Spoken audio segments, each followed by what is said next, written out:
शुक्लां ब्रह्मविचारसारपरमामाद्यां जगद्व्यापिनीं वीणापुस्तकधारिणीमभयदां जाड्यान्धकारापहां हस्ते स्फाटिकमालिकां विदधतीं पद्मासने संस्थितां वन्दे तां परमेश्वरीं भगवतीं बुद्धिप्रदां शारदां శ్రీ మహాగణాధిపతయే నమః. శ్రీ మహాసరస్వత్యై నమః. శ్రీ గురుభ్యో నమః. 2026వ సంవత్సరం ఏప్రిల్ మాసంలో గ్రహస్థితి ఎలా ఉంది అనే విషయాన్ని మనం చూసినట్టయితే, ఈ ఏప్రిల్ మాసంలో సూర్యుడు 11వ తారీఖు వరకు మీనరాశిలో సంచరిస్తున్నాడు. తదనంతరం మేషరాశిలోకి ప్రవేశిస్తున్నాడు. కుజుడు 2వ తారీఖు వరకు కుంభరాశిలో సంచరిస్తూ 2వ తారీఖు నుండి మాసాంతం వరకు కూడాను మీనరాశిలో సంచరిస్తున్నాడు. ఇక బుధుడు 11వ తారీఖు వరకు కుంభరాశిలో సంచరిస్తూ 10వ తారీఖు తర్వాత మీనంలోకి ప్రవేశిస్తున్నాడు. గురువు మిథున రాశిలో సంచరిస్తున్నాడు. శుక్రుడు 19వ తారీఖు వరకు మేషరాశిలో సంచరిస్తూ 19 నుండి మాసాంతం వరకు కూడాను వృషభ రాశిలో సంచరిస్తున్నాడు. శనీశ్వరుడు మీనరాశిలో సంచరిస్తున్నాడు. రాహువు కుంభరాశిలో సంచరిస్తున్నాడు. కేతువు సింహరాశిలో సంచరిస్తున్నారు. ఈ విధంగా ఏప్రిల్ మాసంలో గ్రహస్థితి ఉంది. ఈ గ్రహస్థితి ఆధారంగా 12 రాసుల వారికి ఎలాంటి ఫలితాలు, గోచార ఫలితాలు ఎలా ఉన్నాయి అనే విషయాన్ని మనం తెలుసుకుందాం. 2026వ సంవత్సరము ఏప్రిల్ మాసంలో ధనుస్సు రాశి జాతకులకు గోచార ఫలితాలు ఎలా ఉన్నాయో తెలుసుకుందాం. ధనుస్సు రాశి వారికి రాశ్యాధిపతి బృహస్పతి అంటే గురుగ్రహము. గురువు 7వ స్థానంలో సంచరిస్తున్నాడు. ఈ ఏప్రిల్ మాసంలో గురు భగవానుడి యొక్క రాశ్యాధిపతి యొక్క అనుకూలత బాగా ఉంది. చతుర్థాధిపతి, రాశ్యాధిపతి 7వ స్థానంలో గోచార రీత్యా సంచరించడం చాలా అనుకూలమైనటువంటి సంచారము, మంచి ఫలితాలను ఇస్తుంది. అయితే అర్ధాష్టమ స్థానంలో శనేశ్వరుడు కూడాను సంచరిస్తున్నాడు. కనుక కొంత జాగ్రత్తలు తీసుకోవాలి. సూర్య భగవానుడు ప్రతికూలంగా ఉన్నాడు. చతుర్థ పంచమ స్థానాలలో కుజుడు కూడాను ప్రతికూలంగా ఉన్నాడు. బుధుడు అనుకూలంగా ఉన్నాడు. శుక్రుడు మిశ్రమంగా ఉన్నాడు. ఇక రాహువు అనుకూలంగా ఉన్నాడు. కేతు ప్రతికూలంగా ఉన్నాడు. ఈ విధంగా ధనుసు రాశి వారికి ఉంది. అయితే ఓవరాల్గా మనకు చూసినట్టయితే గురు మూలకంగా ఈ మాసంలో శుభ ఫలితాలు ఎక్కువగా కలిగేటువంటి అవకాశాలు ఉన్నాయి. దాన్ని మీరు సద్వినియోగపరుచుకున్నట్టయితే మంచి స్థాయిలో మీరు నిలుస్తారు, మంచి పనులు చేస్తారు, నలుగురికి సహాయపడేటువంటి పనులపై మనస్సు నిలుపుతారు. ఇక ఉద్యోగస్తులకు అభివృద్ధి కనబడుతుంది. ఉద్యోగ ప్రయత్నాలు చేస్తున్నటువంటి వారికి కూడాను అనుకూలత ఉంది. విద్యార్థులు విద్య లోపల అభివృద్ధిని పొందుతారు. మంచి సంస్థ లోపల మీకు అడ్మిషన్ లభిస్తుంది. మంచి ర్యాంకుతో మీరు నిలుస్తారు. సంతానం విషయంలో మీకు అనుకూలిస్తుంది, కలిసి వస్తుంది. ఎప్పటి నుండో ఎదురు చూస్తున్నటువంటి వారికి కూడాను సంతాన ప్రాప్తి ఈ మాసంలో కలుగుతుంది. అయితే శని మూలకంగా కొంత ఇంటి లోపల అనవసరమైనటువంటి చర్చలు, మనస్తాపానికి గురి కావడము ఇలాంటివి కొన్ని సంభవించే అవకాశాలు ఉన్నాయి. కాబట్టి మీరు డీప్ డిస్కషన్స్లోకి వెళ్లకుండా ఉన్నట్టయితే మీకు చాలా మంచి ఫలితాలు పొందుతారు. ధనలాభం కనబడుతుంది. రావాల్సినటువంటి డబ్బు మీకు చేతికి అందుతుంది. ఉద్యోగస్తులకు వర్క్ ప్లేస్లో అనుకూలత కనబడుతుంది. ఉద్యోగ ప్రయత్నాలు ఫలిస్తాయి. వ్యాపారంలో అభివృద్ధి కనబడుతుంది. స్నేహితుల సహాయ సహకారాలు అందుతాయి. అయితే వారితో కొన్ని మీకు అనవసరమైనటువంటి ఖర్చులు, వాగ్వివాదము, ద్వేషాలు కూడాను ఒక పక్కన సంభవించే అవకాశాలు ఉన్నాయి. స్నేహితుల సహకారం లభిస్తుంది, మీరు తీసుకోండి, కానీ ఎంతవరకు అవసరమో అంతవరకే తీసుకోండి. దాంపత్య జీవితము సుఖమయంగా ఉంటుంది. ఆరోగ్యం నిలకడగా ఉంటుంది. ప్రయాణాలు కలిసి వస్తాయి. విదేశీ ప్రయాణాలకు అవకాశాలు కూడాను బాగా ఉన్నాయి. విద్యార్థులకు విజయం చేకూరుతుంది. పోటీ పరీక్షలలో మంచి స్థాయిలో నిలుస్తారు. కొత్త అవకాశాలు వస్తాయి. అనుభవజ్ఞుల యొక్క సహాయ సహకారాలు మీకు అందుతాయి. గౌరవప్రదమైనటువంటి జీవితాన్ని కొనసాగిస్తారు. సమాజంలో గుర్తింపు లభిస్తుంది. శుభకార్యాలు చేస్తారు. శుభకార్యాలకు హాజరవుతారు. సమయస్ఫూర్తితో మీరు నిర్ణయాలు తీసుకుంటారు. అభివృద్ధి పథంలో మీ ఆలోచన విధానం ఉంటుంది. ఓవరాల్గా మనకు చూసినట్టయితే ఈ మాసము ధనుస్సు రాశి వారికి బాగానే కలిసి వస్తుంది. సద్వినియోగపరచుకోండి.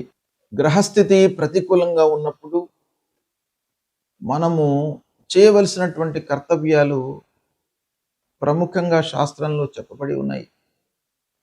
వాటిని మనము పాటించినట్టయితే ఆ గ్రహాల యొక్క అనుకూలత, అనుగ్రహము లభిస్తుంది.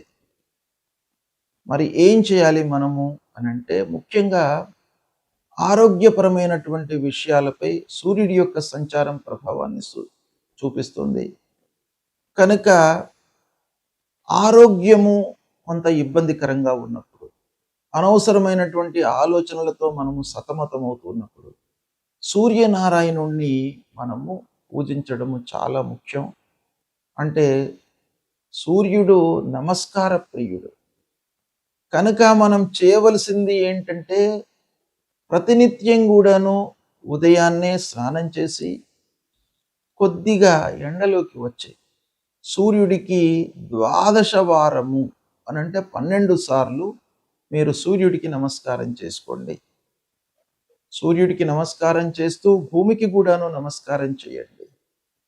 తద్వారా సూర్యనారాయణుడి యొక్క అనుగ్రహము లభిస్తుంది. అప్పుడు మీకు ఆరోగ్య సమస్యలు లేకుండా చూస్తాడు, మిమ్మల్ని కాపాడుతాడు. ఆదిత్య హృదయము పారాయణం చేసుకోండి.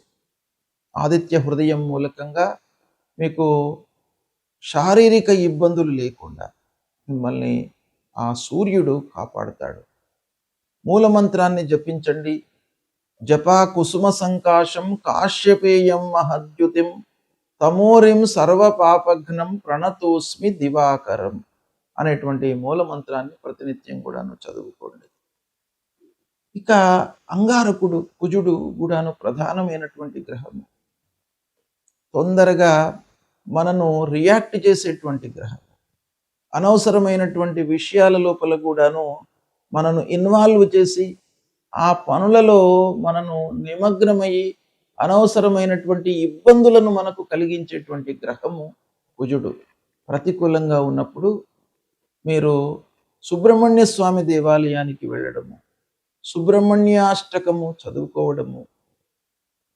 ఇక కుజుడికి సంబంధించినటువంటి మూల మంత్రం ధరణి గర్భ సంభూతం విద్యుత్ కాంచన సన్నిభం కుమారం శక్తిహస్తంచ మంగళం ప్రణమామ్యహం అనేటువంటి ఈ మంత్రాన్ని ప్రతినిత్యం కూడాను చదువుకోండి. అంగారకుడు మీకు అనుగ్రహించి అనుకూలమైనటువంటి ఫలితాలను ఇస్తాడు. ఇక బుధుడు వ్యాపారము, మన బుద్ధి, ఆలోచన, సరి అయినటువంటి నిర్ణయాలు తీసుకోవడం పైన బుధుడి యొక్క అనుకూలత చాలా అవసరం.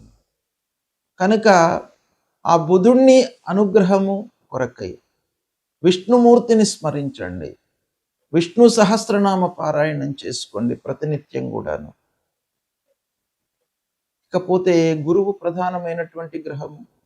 గురు ప్రతికూలంగా ఉన్నప్పుడు సద్గురువులను సందర్శించుకోండి. దక్షిణామూర్తి స్తోత్ర పారాయణాన్ని చేయండి.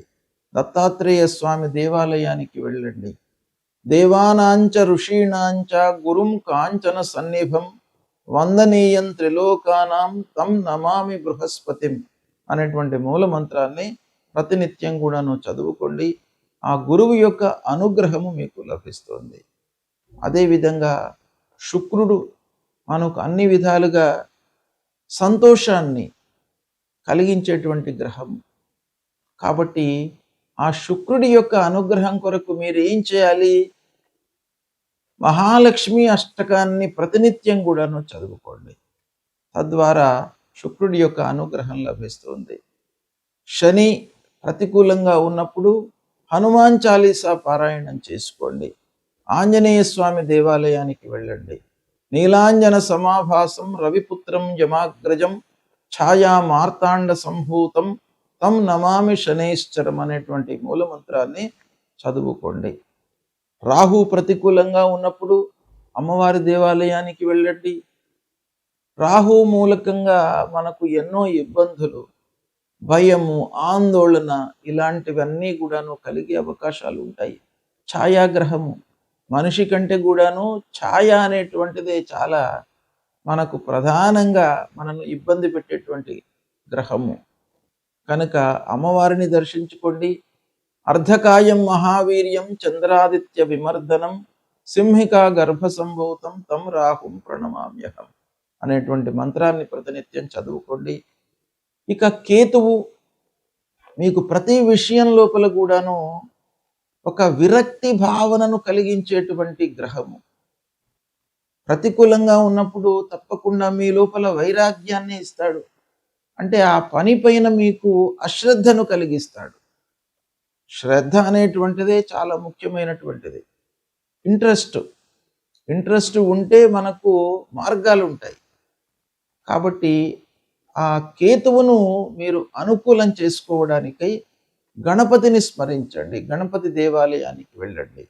ఫలాశ పుష్ప సంకాశం తారకాగ్రహమస్తకం రౌద్రం రుద్రాత్మకం ఘోరం తం కేతుం ప్రణమామ్యహం అనేటువంటి మూల మంత్రాన్ని జపించండి.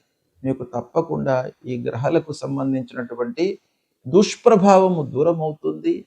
ఆ భగవంతుడి యొక్క అనుగ్రహం లభిస్తుంది. భగవంతుణ్ణి నమ్ముకోండి. మీపై మీ విశ్వాసాన్ని పెంచుకోండి. అంటే ఆత్మవిశ్వాసాన్ని పెంచుకోండి, పరమాత్మను కొలవండి. తప్పకుండా మీకు శుభ ఫలితాలు కలుగుతాయి. శుభం.